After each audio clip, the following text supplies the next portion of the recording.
Trim and extend. Yes, these are the two modify tools that are most frequently used in Revit and in CAD. But in Revit, they work slightly differently than in CAD. So today is episode 15, and let's talk about how to trim and extend in different situations in Revit.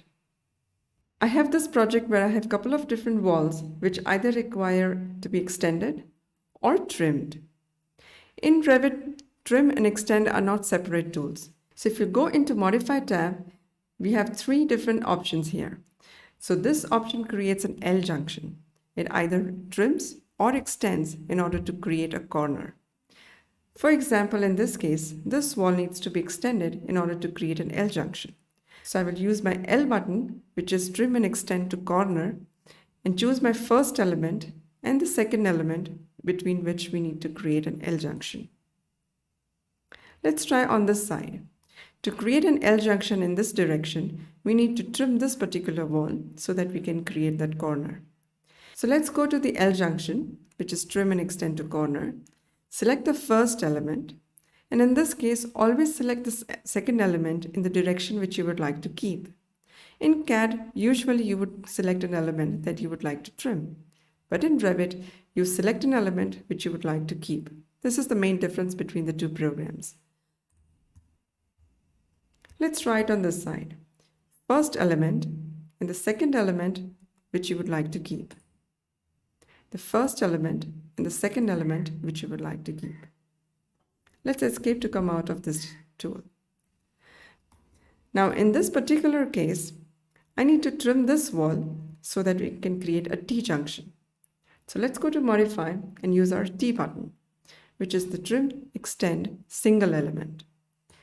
In this case, we will select a boundary line first, and then we will select the part that we would like to keep, which is in this case here. Now let's try on this side. I will go into my T button, choose my boundary line, and select the part that I would like to keep. Under Modify tab, we also have multiple T, which means trim and extend between multiple elements. So if you have the same boundary line with which multiple elements need to be trimmed or extended, then you may use this particular tool. So let's say in this particular case, we need to extend these two walls and trim this particular wall.